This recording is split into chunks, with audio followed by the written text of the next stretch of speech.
Hello বন্ধুরা, এখন পশ্চিমবঙ্গে এসআইআর চলছে, তাই বিএলও বাড়ি এসে এই এনুমেশন ফর্মটি দিয়ে যাচ্ছে ফিল আপ করার জন্য। তো অনেকে বুঝতে পারছে না সেটা কিভাবে ফিল আপ করবে। তো এই দেখছো, এটা হচ্ছে এনুমেশন ফর্ম। এরকম একটি ফর্ম বিএলও এসে আপনার বাড়িতে দিয়ে যাবে।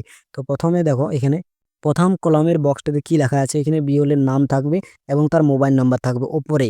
তারপর কি লেখা আছে দেখো, ভোটার কার্ডের নাম, এপিক নাম্বার, ঠিকানা, এটা প্রিন্ট করা থাকবে।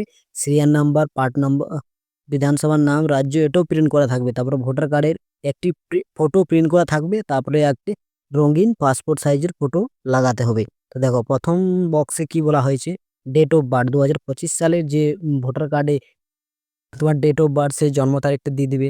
2 নম্বর আধার নাম্বার থাকলে দিয়ে দিবে।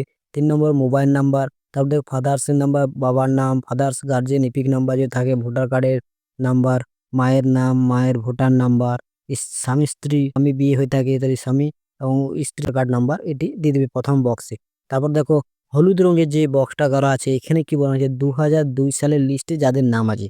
যদি কারো 2002 সালের লিস্টে নাম আছে, তবেই এটা ফিল আপ করবে। আর যদি তোমার 2002 সালের লিস্টে নাম নেই, তবে এটা ফিল আপ করার দরকার নেই।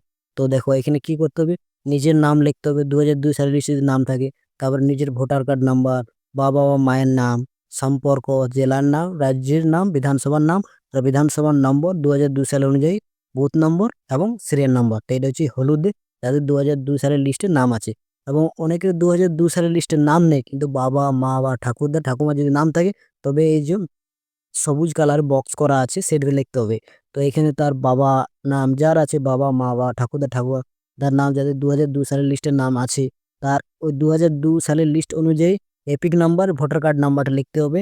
তার বাবার নাম লিখতে হবে, সম্পর্ক লিখতে হবে, জেলার নাম, রাজ্যের নাম, বিধানসভার নাম 2002 সালের অনুযায়ী সবকিছু, কিন্তু বিধানসভার নম্বর, বুথ এবং সিরিয়াল নাম্বার। তারপর দেখে এখানে কি বলছে, অপরগুলো পূরণ করার পর নিজে সই করতে হবে, কিন্তু সই এবং ডেট, যা কিছু আমি ওপরে দিয়েছি তথ্য সব সত্য। তাই এটা নিয়ে নিজের নাম সই করে দিতে হবে ডেট দিয়ে। তারপরে বিওলোকে ফর্মটি জমা দিতে হবে, বা বিওলো বাড়িতে এসে ফর্মটি জমা নিয়ে যাবে। আর এই ফর্মটি নিয়ে যদি কিছু অসুবিধা মনে হয়, তো অপরে দেখো বিওলোর নাম, মোবাইল নাম্বার দেওয়া থাকবে, সেখানে কন্ট্যাক্ট করে জেনে নিতে পারো। আবারও এই ফর্মটি নিয়ে কারো যদি কোনো প্রশ্ন থাকে, আবার কেউ যদি বুঝতে না পারছো, তো সেই জায়গাটা কমেন্টে জানাও। সেই জায়গায় আমি পরের ভিডিওতে ভালোভাবে বুঝিয়ে দেবো। তো ভিডিওটা এই পর্যন্তই। আবার এরকম ভিডিও আপডেট পেতে হলে আমার চ্যানেলটিকে ফলো করে থাকো।